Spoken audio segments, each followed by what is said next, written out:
Hari ini aku ingin bercerita sesuatu. Halo, aku Gita.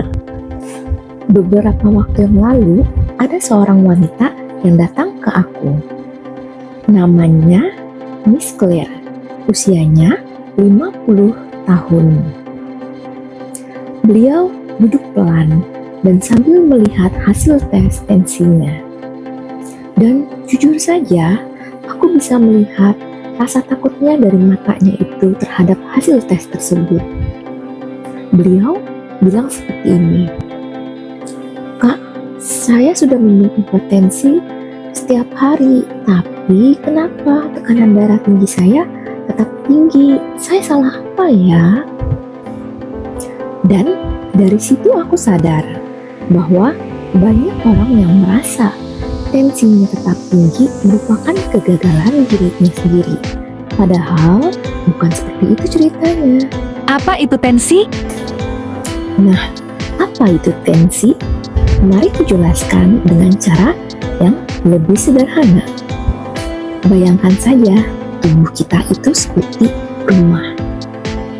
Darah itu seperti air dan pembuluh darah itu seperti pipa. Nah, jika pipanya itu lentur, maka aliran darah pun lebih cepat dan tekanan darah pun menjadi rendah. Tapi, jika pipanya tersebut kaku dan kurang elastis, maka aliran darah pun akan terhambat dan akan lebih menyebabkan tensi lebih tinggi. Sebelum jauh-jauh bahas akar penyebabnya dan obatnya, kita bahas dulu standar resmi tensi di Indonesia. Menurut WHO tahun 2024, tensi normal sekitar kurang dari 120 per kurang dari 80 mm Hg. Akan beresiko hipertensi jika kadar tensinya adalah 120 hingga 139 per kurang dari 90 mm Hg, dan dinyatakan hipertensi bila kadarnya adalah kurang lebih dari 140 per kurang lebih dari 90 mm Hg. Nah, kamu pasti bingung ya, apa arti angka-angka itu? Nah, angka yang ada di atas merupakan tekanan darah ke jantung untuk mendorong keluar. Sementara angka bawah merupakan ketika jantung beristirahat. Nah, jika salah satunya itu naik, maka harus diperbaiki. Jenis hipertensi. Jenis hipertensi. Ada dua jenis hipertensi. Yang pertama adalah hipertensi premier dan yang kedua adalah hipertensi sekunder. Hipertensi premier merupakan yang paling banyak penyebab campurannya, seperti usia, hormon, genetik, garam yang tinggi, gaya hidup, kurang olahraga, stres, dan kurang tidur. Sementara hipertensi sekunder lebih ke medis, misalnya penyakit ginjal, hormon tiroid, sleep apnea, penyakit kolesterol, penyakit diabetes, dan bisa jadi karena efek samping suatu obat. Ciri-ciri hipertensi. Banyak orang mengira hipertensi itu pusing, tapi padahal gejala hipertensi itu sangat tersamarkan. Yang pertama, yang sering terjadi adalah tidak merasakan sama sekali. Makanya penyakit ini disebut dengan silent killer. 2. Kepala rasanya itu berat dan kencang, terutama di bagian belakang kepala kita. 3. Mudah lelah dan mudah capek. Itu karena jantung bekerja lebih keras sehingga badan pun ikut lelah. 4. Rasanya itu jantung berdebar-debar dan tidak nyaman. 5. Penglihatan agak kabur dan silau. 6. Leher belakang agak menegang. 7. Kadang kakinya agak sedikit bengkak akibat minum amlodipin. Yang perlu diperhatikan adalah gejala ini tersamarkan. Jadi untuk pastinya kita harus cek tensi setiap saat, apalagi ketika usia kita mulai menua dan gaya hidup pun tidak baik. Apa sih hubungan hipertensi dan jantung? Apa sih hubungannya hipertensi dengan jantung? Aku jelasin dikit ya. Ibaratnya jantung itu adalah pompa kehidupan kita dari sejak kita lahir. Kalau pipanya sempit, tekanan pun menjadi tinggi.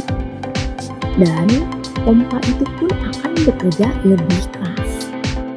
Jika hal ini sering terjadi, maka pembuluh darah otot pun semakin menembak. Dan kalau pembuluh darah jantung itu menebal, maka jantung pun mudah lelah atau bahkan ada kerusakan pada pembuluh darah di jantung. Dan itulah kenapa hipertensi disebut dengan silent killer. Kenapa sudah minum obat tensi, tapi tensi masih tinggi? Kenapa sih sudah minum obat tensi, tapi tensi masih tinggi? Banyak orang yang belum memahami obat tensi itu beda-beda cara kerjanya. Misalnya, amlodipin sebaiknya diminum pagi hari. Obat ini dapat melemaskan pembuluh darah. Akan tetapi, obat ini butuh 3-7 hari agar tensinya stabil. Lalu, ada captopril. Obat ini dapat diminum 2 hingga 3 kali sehari dan dapat bekerja cepat. Obat ini pun dapat dipakai di bawah lidah ketika tensinya tinggi. Selanjutnya adalah lisinopril. Obat ini dapat diminum 1 kali sehari. Selanjutnya ada valsartan atau kandesartan. Obat ini bekerja lewat hormon dan memiliki efek samping yang ringan. Karena bekerja lewat hormon, maka perlu hormonnya hingga stabil terlebih dahulu. Selanjutnya ada HCT atau hidroklortiazid. Obat ini sebaiknya diminum pagi hari karena bekerja melalui pembuangan kelebihan cairan dan lebih sering membuat kencing.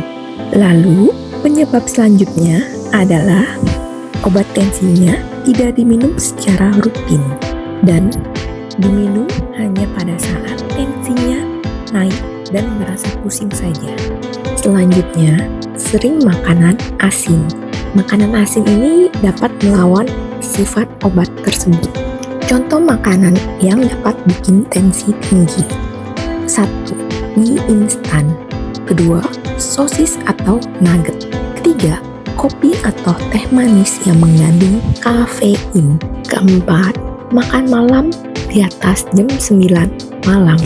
Sedikit informasi, jika kita memiliki kadar natrium dalam tubuh tinggi, kita akan memiliki resiko retensi cairan yang membuat pembuluh darah menyempit, sehingga tekanan darah pun meningkat.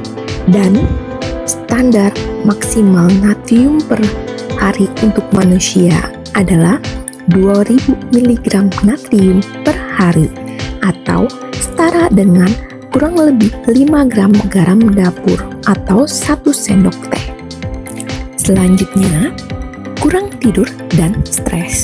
Tidur kurang dari 6 jam dapat meningkatkan hormon stres, sehingga tensi pun ikut naik. Lalu, stres. Stres dapat meningkatkan tegangan dalam pembuluh darah, sehingga tensi pun ikut naik. Selanjutnya adalah usia dan hormon. Semakin tua usia kita, pembuluh darah akan semakin kaku dan kurang fleksibel, sehingga akan beresiko tekanan lebih tinggi. Lalu, menopause. Menopause pada wanita akan menyebabkan kadar hormon estrogen menurun sehingga beresiko membuat tensi lebih tinggi. Padahal hormon estrogen itu dapat melindungi pembuluh darah. Yang terakhir adalah penyakit lain yang ikut menaikkan tensi. Misalnya, kolesterol tinggi yang dapat membuat pembuluh darah mengeras sehingga tekanan darah pun ikut tinggi. Terapi tambahan. Ada terapi tambahan untuk mendukung pasien hipertensi.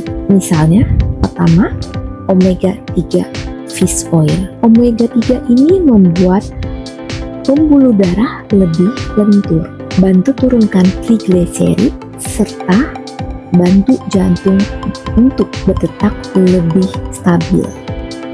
Kedua, vitamin D3.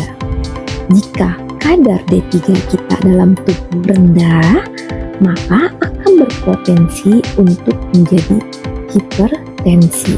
Nah, selanjutnya adalah herbal dari garlic. Herbal dari garlic ini membantu hipertensi ringan hingga sedang. Selanjutnya adalah magnesium, membuat tidur lebih nyenyak sehingga tensi pun menjadi stabil. Yang selanjutnya adalah CoQ10. Obat ini untuk memberikan energi ke jantung dan bagus untuk penggunaan jangka panjang.